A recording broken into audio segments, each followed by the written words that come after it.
What was of interest to Cabinet, of course, was the confirmation which was subsequently provided on what precisely the leader of the opposition meant when he spoke of padding of the voters' list.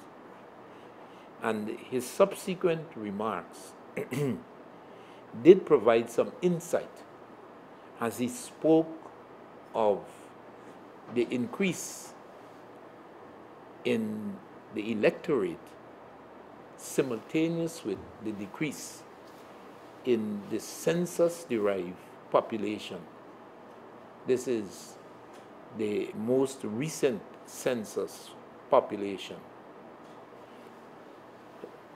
This disclosure of uneasiness by Mr. Granger,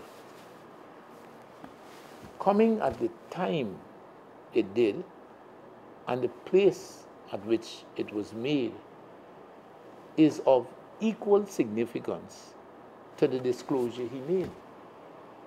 Number one, the size of the voters' list has been the subject of commentaries by all and sundry prior to his visit and disclosure in North America. One is left to wonder why a disclosure of that sort was made in North America and not here in Guyana, when he was always at all material times in possession of information about the size of the voting population as provided by GCOM. Were the concerns that he expressed to be given some amount of credibility, our most recent position is the Guyana Elections Commission need to respond. Sitting on that commission are 3 members nominated by the opposition. And to the best of our knowledge, those concerns have not indeed been raised, definitely not highlighted by the opposition members of the GCOM or the Elections Commission.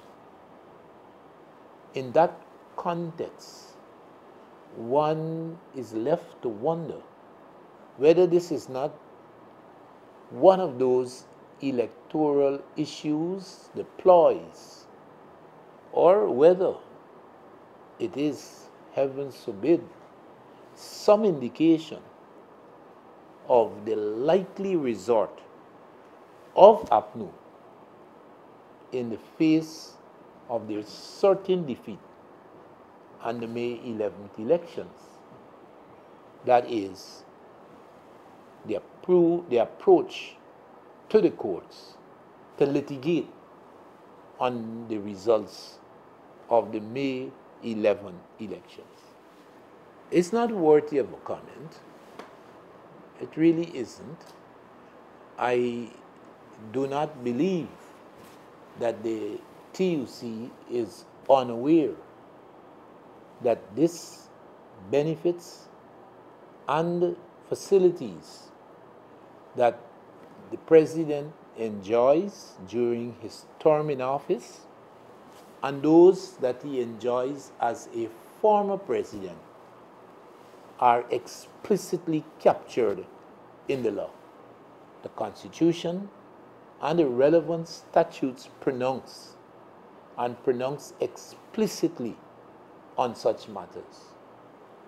The notion that one can indeed approach constitutional provisions as well as the statutes and extract a specific component in the whole, what should I say, the whole collection of benefits for a serving president and for a former president, and to just extract a single one, the tax-free salary, is indeed beyond comprehension. Why has the GTUC sought to make the tax-free salary issue an issue of today, not of yesterday or the year before? A tax-free salary condition, as I said, captured in the law and enjoyed by legions of Guyanese presidents prior to President Ramotar assuming the post of President of the Republic.